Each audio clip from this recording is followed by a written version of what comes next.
Hello, so Hamaro Rouge here, and here we go to our first chapter. What is value?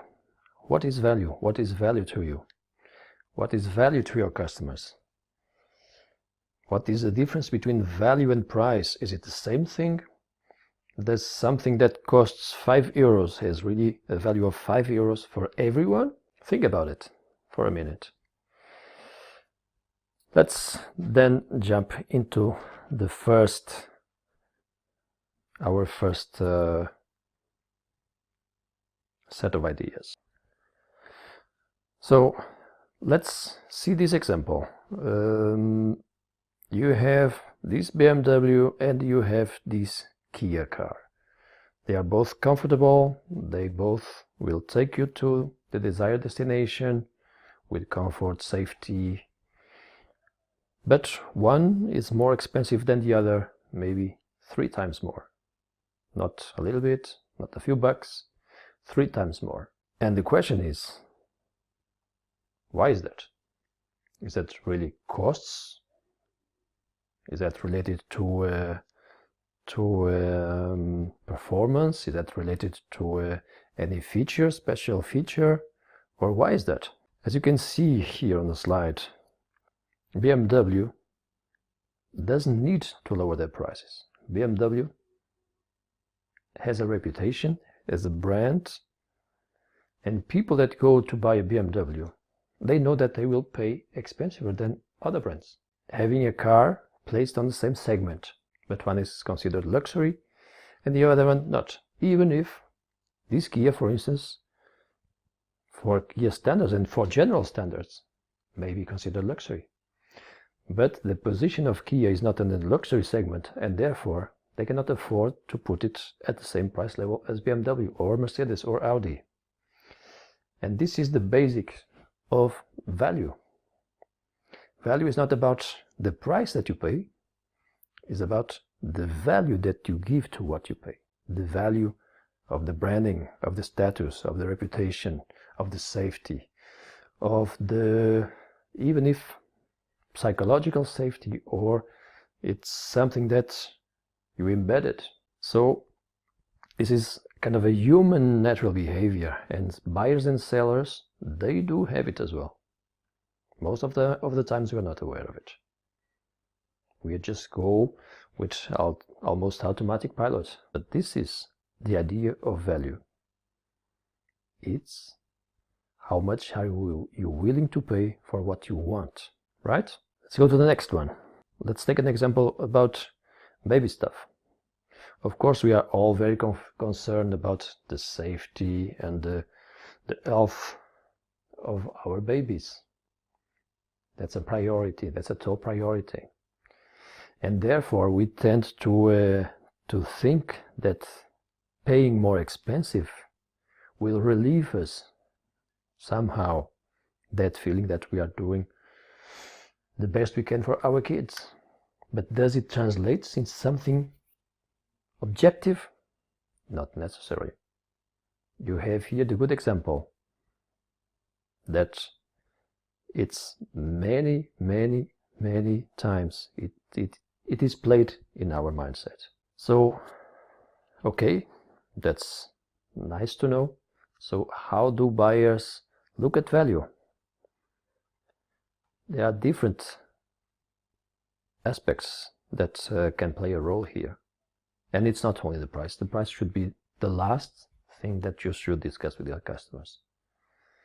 It should be around how can they improve their costs? How can they improve their processes? How can they reduce complexity? How can you add an extra feature? How can you simplify? All of these things very often cannot be translated immediately on their hand in terms of pricing. How much would you price that? And that's where you need to explore all these areas. And that's where you can, instead of going to a simple price discussion, 1,000, then you can say, no, it's 1,200. You because of this, this, and this. And you don't need to go to a cost breakdown. Don't do it. The more you go on into cost breakdown, the more the customer will challenge you. Hey, but these costs, I found out that they are not so don't do it. It's a package. This is it. So think about it. Think about it. Think about how can you use this approach with your customers. Where are you lagging behind? What are you missing so far? Value, not price. Even if the customer always use the word pricing, change it. And instead of saying, hey, my offer is, or my price is, said, okay, this is the value of our offer, X. Change the word in itself as a different meaning, as a different reasoning in their minds and your mind. Whenever you talk and think about price, you always think about struggle, you always think about challenging. Whenever you think about value, you feel more confident, you feel more empowered to have a longer discussion, having the right arguments. So there are a couple of benefits for the buyers with this approach. And but you need to be careful to do your homework. Tackle issues that can be tackled. Don't come around with solutions for things or for problems that they don't have. Don't come around with complexity for things where they need simplicity. So it's crucial that beforehand you know, you understand your customer wants, needs, and struggles. Know where you can make a difference. This is crucial. And if it turns out that you cannot make a difference at any point, think it over. Is it really so? Maybe some other area. Maybe with the payment terms. Maybe with a discount in terms of volume or rebate. Think it over. Try to find out something. Find out. Know your customers properly. Know your customers properly. Don't assume, even if it's a customer that you are handling for already some time. Try to understand their struggles. Try to understand their hiccups. Don't listen only to the buyer. Try to talk to other people in the organization to understand where can you help them out. And don't try to help them out in areas that they don't need, because buyers won't like it. So be structured. Find out where you can make a difference.